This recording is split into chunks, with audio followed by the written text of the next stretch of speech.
Good morning, guys. It's Friday, August 18th, 2017. TGIF, the weekend is here. This is the Daily Mix TV's morning edition. So we've talked about how when brands look to expand their target audience beyond their core, more often than not, the effort ends up failing. You see, they lose massive amounts of money in trying to expand their audience, as well as with what has to be spent to actually right the ship after that failure. Now, it's all too often that these brands end up frustrating their core audience that they've neglected in favor of a new target. So they then have to spend even more money retargeting the loyal customers that made their business successful in the first place. It is, as they say, a vicious cycle. So apparently Applebee's president, John Sawinski, recognizes that the efforts they've made to target millennials and expand have failed.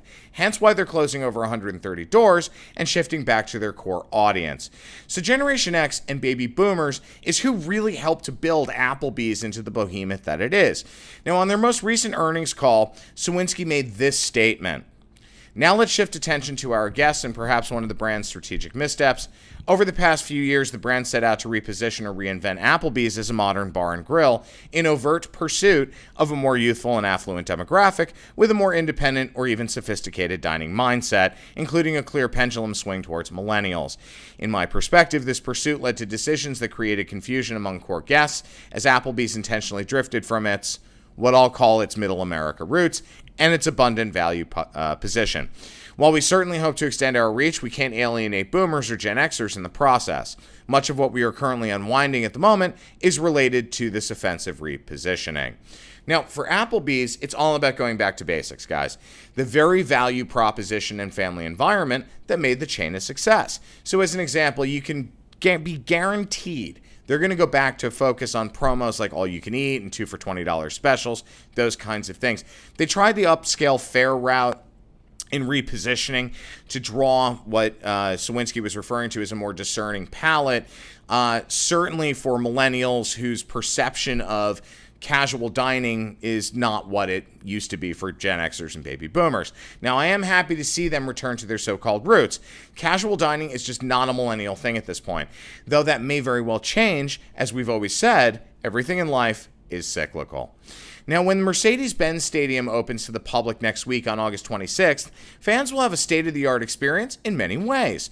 The multi-purpose retractable roof stadium in Atlanta will serve as the home of the Atlanta Falcons of the NFL and the Atlanta United FC of Major League Soccer, which has just been exploding lately, and we'll talk about Major League Soccer next week. One of the founding partners of this arena is IBM.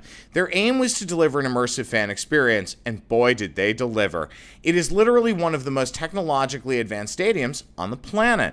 Now, they planned to integrate both physical and digital experiences across the stadium's games and events, and they've done a phenomenal job.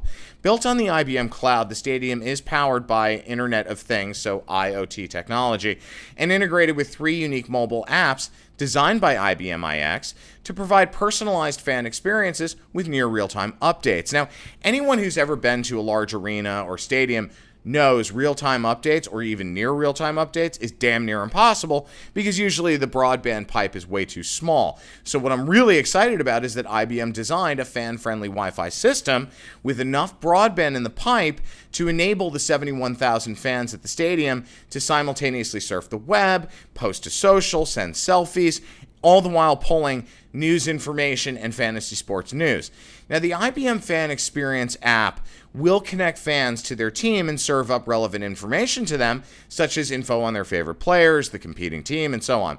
The app does also offer a range of game day services like mobile ticketing, stadium concessions, helping fans find parking place or their way around the stadium, those kinds of things.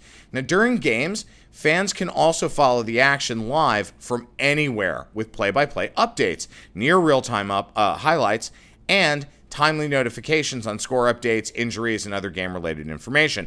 So the next time you go to pick up a pint or a hot dog, be rest assured, if you're in this stadium, you'll definitely not miss the action. My name is Sean Patrick Hillman. I'm the CEO of Hill Story Marketing. I'm also the editor-in-chief of the Daily Mix TV. We would love to hear from you, so please email us at thedailymixtv@gmail.com. Have a great rest of your morning, guys. We'll catch you this afternoon.